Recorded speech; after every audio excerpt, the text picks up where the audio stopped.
আসসালামু আলাইকুম। একজন ভালো মানুষের প্রস্থান হয়ে গেছে।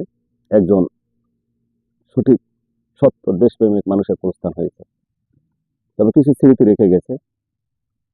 স্মৃতিগুলা বাংলাদেশ যতদিন থাকবে ততদিন অনুসরণীয়, অনুকরণীয় হয়ে থাকবে।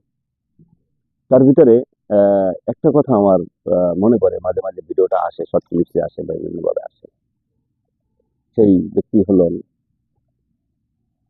শহীদ ওসমান হাদি, যাকে শহীদ করা হয়েছে। তিনি চেয়েছিলেন বাংলাদেশে একটা আলাদা রাজনৈতিক প্ল্যাটফর্ম তৈরি করতে বা আলাদা আলাদা একটা রাজনৈতিক ধারা তৈরি করতে, দেশটাকে অন্যভাবে গড়তে, জনগণের সেবা, জনগণের ধারে ধারে পৌঁছে দেওয়ার জন্য কিভাবে জনপ্রতিনিধি হওয়া যায়, জনপ্রতিনিধির কার্যক্রম কি হওয়ার কথা। এই শর্ট জীবনে, এই ১ বছর জীবনে, তা ১ বছরই বলা হয়, ১২-১৩ মাস, এই তো এর মধ্যেই তো কথাগুলো আসলে মানুষের ভিতরে ছড়িয়েছে। তো তিনি এই অল্প সময়ে ১৪-১৫ মাসের ভিতরে তার একটা দেশের এমন কোনো স্তর নাই আমি দেখি না যে বিষয়টা সম্পর্কে উনি টাচ না করছে। তবে একটা কথা আমি মনে পড়ে, এই কিছুদিন আগে দেখলাম উনি বলেছেন যে একটা মানুষ তার বাচ্চার দুধ কিনে দেওয়ার জন্য, দুবেলা ভাত খাওয়ার জন্য সে তার শরীরটা বিক্রি করে। আবার সুশীল, আবার কিছু জ্ঞান পাপী মানুষ এদেরকে একটা শব্দ ইউজ করে, তা বুঝতে পারছেন আমি শব্দটা ইউজ করতেছি না।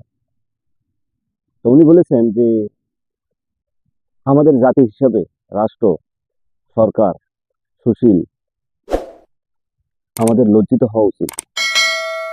কারণ একটা মানুষকে, একটা রাষ্ট্রের জনগণকে আমরা দুবেলা খাবারের ব্যবস্থা করতে পারি না, অথচ হাজারে হাজারে লক্ষ হাজার কোটি টাকা এই দেশ থেকে পাচার করে নিয়ে যায়।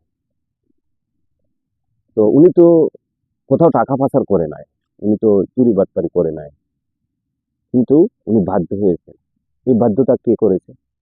রাষ্ট্র করেছে, রাষ্ট্রের মেকানিজম করেছে, রাজনীতিবিদরা করেছেন, জনপ্রতিনিধিরা করেছেন, সবাই দায় আছে। রাষ্ট্র যদি তাদেরকে সঠিক দিক নির্দেশনা দিতে পারতো, তাদের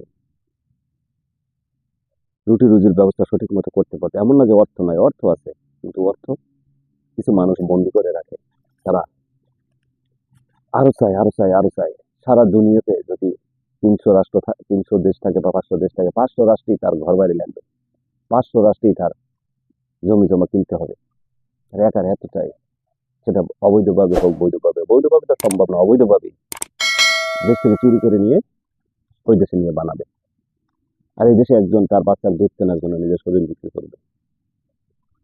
আবার এই লোক যখন এই ধরনের চিন্তা চেতনা নিয়ে রাষ্ট্রের পরিবর্তন করতে গেছে, রাষ্ট্রের মেরামত করবে, রাষ্ট্রকে পরিবর্তন করবে, প্রচলিত যে প্রথা আছে এই প্রথার পরিবর্তন ঘটাবে, সেই চিন্তা চেতনা নিয়ে যখন গেছে, একটা মানুষ সকালবেলা মুড়ি বাতাসা নিয়ে মানুষের ধারে ধারে গেছে, মসজিদে নামাজ পড়ে মসজিদের গেটে দাঁড়িয়ে আছে, ভাই আমি, আমার এই, এটা আমি ভাই আপনাদের খেদমত করতে চাই।